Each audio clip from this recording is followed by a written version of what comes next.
Alright, good morning po ulit.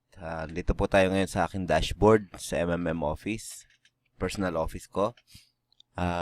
Atin po ngayong tingnan o pag-aralan kung paano i-confirm ang isang GH. Dahil GH po ako ng 8,800 pesos, meron pong ilang inassign sa akin. Yung isa na-accomplish ko na kaya dapat 5 yan eh. Isang 4,200, isang 200, isang 1,800, isang 2,400. Saka meron pang isa na natapos ko na. Uh, itong ito 400. So lahat ito 1, 2, 3, 4, 5, 8,800 dyan. Sila yung naghati-hati para makuha ko yung 800. 8,800. So paano natin i-confirm ang isang GH? Kunwari ito si Restuazon, nagbigay na siya, nag-confirm siya ng kanyang PH sa aking GH. So, tingnan natin kung tama ang binigay niya. Dapat, ang titingnan natin, tama ba yung ibinigay niya? Ang hinihingi natin sa kanya is 0.34758. Ito yung halaga ng Bitcoin dito. Dito ang pagbabasehan natin. Tingnan natin yung details. Dapat, ito yung amount ng binigay niya. 0.34758,097. So, patingnan natin yung resibong inattach niya. So, ito yung resibo niya. Check natin. Oops. So, 34758,097.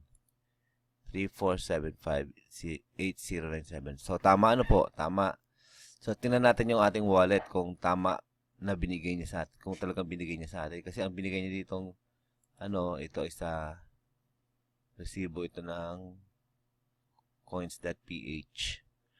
Pupunta sa aking blockchain. Ito blockchain ko. So, tingnan natin kung tama yung binigay niya. So, yun yung binigay niya, ang transaction. Ito yung transaction today. Transaction today. Ngayon lang niya binigay. So, yun ang amount, $85.32. So, tingnan natin kung magkano yung binigay niya. 34758,097.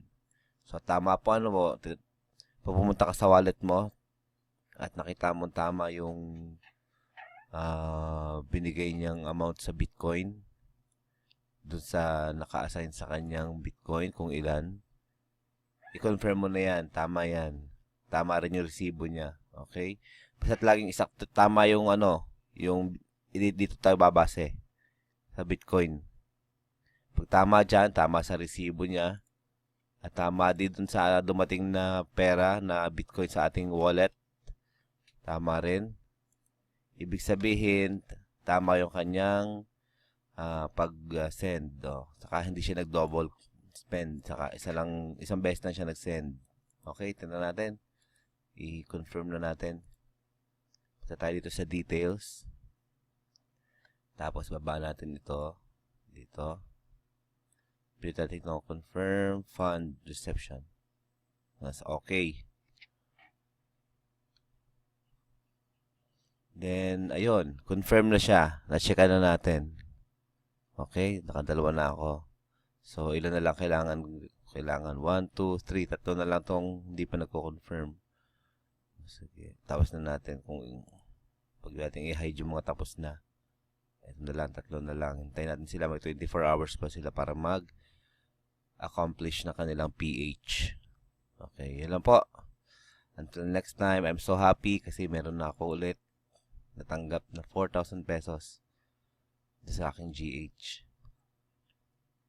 And see you next time pag natapos ko na itong GH na to. Okay, together we change the world.